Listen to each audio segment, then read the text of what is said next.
Hello friends. आज हम discuss करेंगे कि जॉब वर्क क्या होते हैं। जीएसटी में जॉब वर्क का क्या मतलब हुआ। तो जीएसटी में जॉब वर्क का मतलब समझने के लिए जो जीएसटी के अंदर एक डेफिनेशन दे रखी है सेक्शन 268, उसके अंदर पहले रीडिंग लगा लेते हैं कि होता क्या है job work. Job work means any treatment और प्रोसेस, कोई भी ट्रीटमेंट और process undertaken by a person on goods. कोई भी एक पर्सन है वो अंडरटेक करते हैं belonging to another registered person. देखिए, कोई भी गुड्स है वो दूर से अनदर पर्सन से बिलोंग कर रहा हो, और अनदर पर्सन कौन? प्रिंसिपल। जहाँ से गुड्स आता है जॉब वर्कर के पास उसको प्रिंसिपल कहेंगे। दो पार्टी होती है, एक गुड्स डिलीवर करने वाला जो जॉब वर्क करवा रहे हैं वो जॉब वर्कर के पास भेजेगा, वो प्रिंसिपल होते हैं, और जो जॉब वर्क करने के लिए जो गुड्स रिसीव करते हैं वो जॉब वर्कर होते हैं।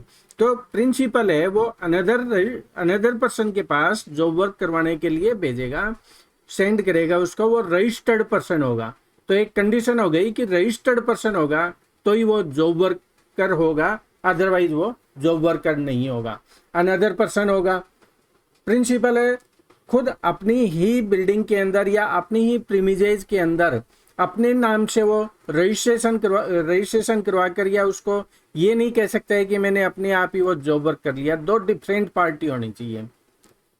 और एक कंडीशन ये है कि उसमें जो प्रिंसिपल है वो हमेशा ही रजिस्टर्ड होगा। जो जॉब वर्कर है वो रजिस्टर्ड हो या नहीं हो उसका कोई फर्क नहीं पड़ेगा। तो ये जीएसटी के अंदर ये डेफिनेशन दे रखी है। Job work means any treatment और process undertaken by a person on goods belonging to another registered person and the expression job work shall be constructed accordingly. तो ये डेफिनेशन जो लीगल डेफिनेशन वो हो गई। अब इसमें इंपॉर्टेंट पॉइंट क्या है वो डिस्कस कर लेते हैं ताकि हमें पता चले कि है क्या जॉब वर्क, किसको कहेंगे जॉब वर्क जीएसटी के अंदर। सबसे पहली कंडीशन है कि 2 पर्सन होना चाहिए, 2 पर्सन।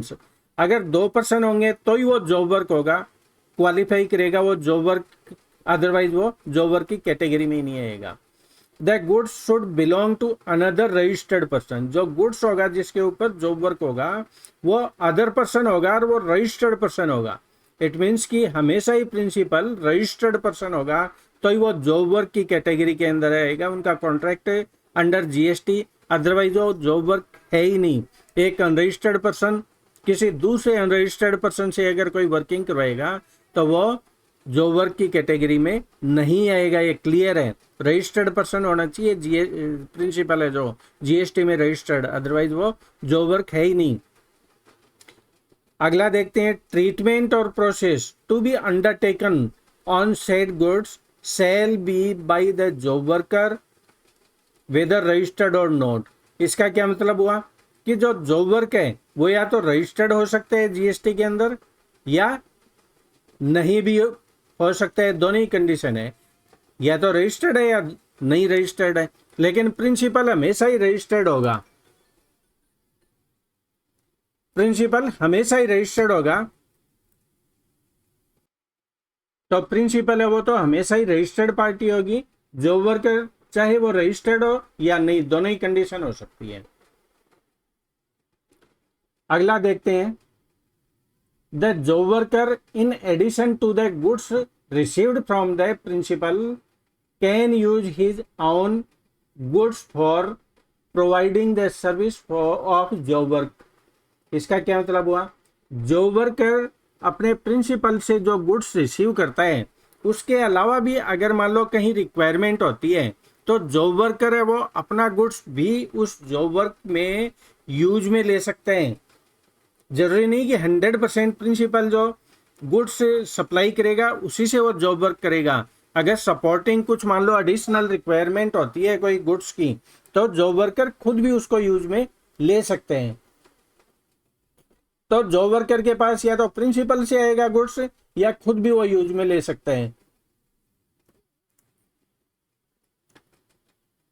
तो प्रिंसिपल हमेशा ही रजिस्टर्ड होगा, ये क्लियर हो गया। If the principal is not registered वो रजिस्टर्ड नहीं होगा तो वो जॉब वर्क की कैटेगरी के अंदर नहीं आएगा, may be classify as residual category के अंदर आ जाएगा वो जीएसटी के अंदर। If there is no specific, अच्छा कोई अगर स्पेसिफिक रेट नहीं दे रखे हैं जॉब वर्क करके, तो उस कंडीशन के अंदर क्या होगा, डिफरेंट रेट उसके ऊपर अप्लीकेबल होगा। अगर स्पेसिफिक रेट जो उसमें शेड्यूल के अंदर है वो नहीं है तो डिफरेंट रेट अप्लीकेबल होगा।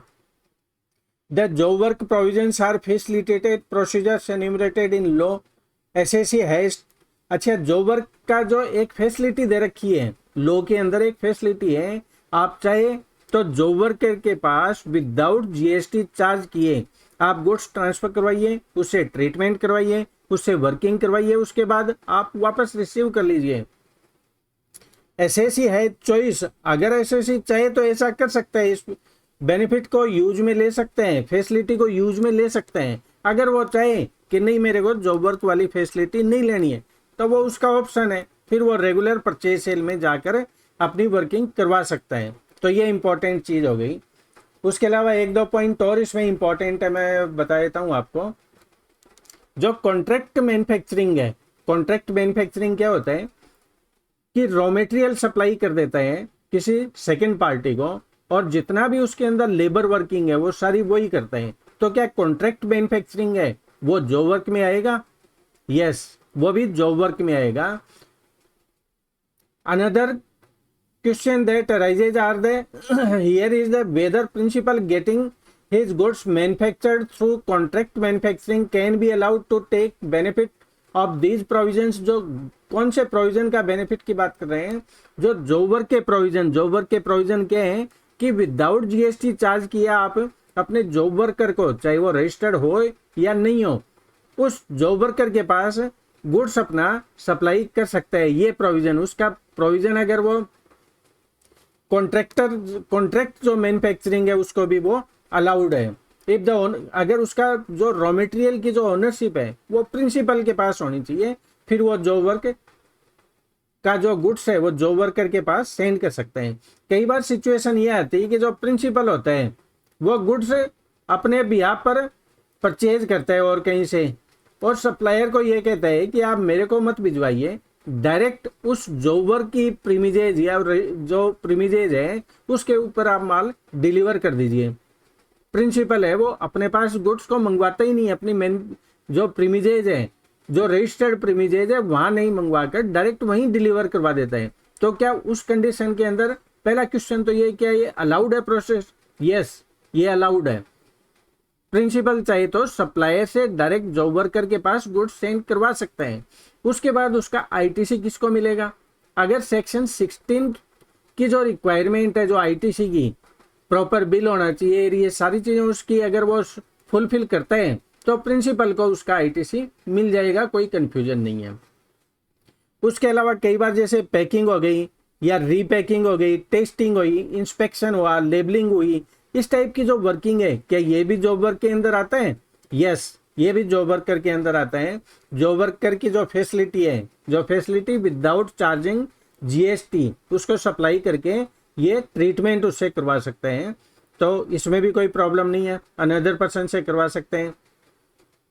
तो जॉब वर्क का थोड़ा सा और आपका क्लियर हुआ होगा फंडा इसके अंदर। अभी भी कोई कंफ्यूजन है जॉब वर्क से रिलेटेड तो आप कमेंट्स में डालिए, मैं उसको और क्लियर कर दूंगा। अगर आपको वीडियो अच्छा लगे तो आप अपने फ्रेंड्स में शेयर करिए, शेयर और लाइक करिए। Thank you very much for watching my channel. Thank you.